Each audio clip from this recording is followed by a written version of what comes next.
presidents of them? I think so. All right, so I'm here with the Temple of Apollo billboard poster. This was made at the Pasadena Art Museum for Los Angeles in 1967. This is when it was made. It resides here at the Albert Museum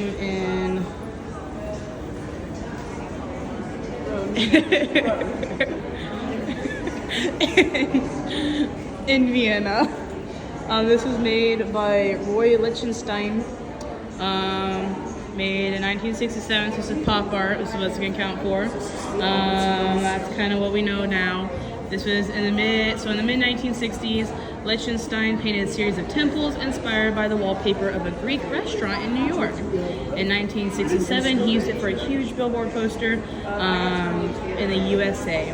With the minimalist and geometric motif, it does resemble the New York trading houses and banks he painted at the time.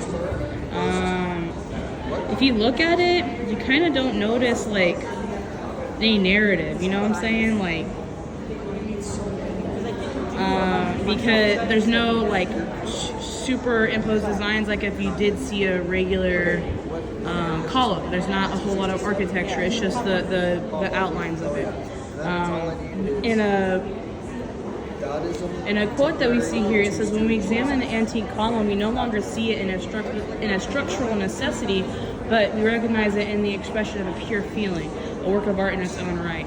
So he took away all of the original artistic features and made it his own, which is pretty cool. I think the thing that really caught me was how big it is. This thing is huge.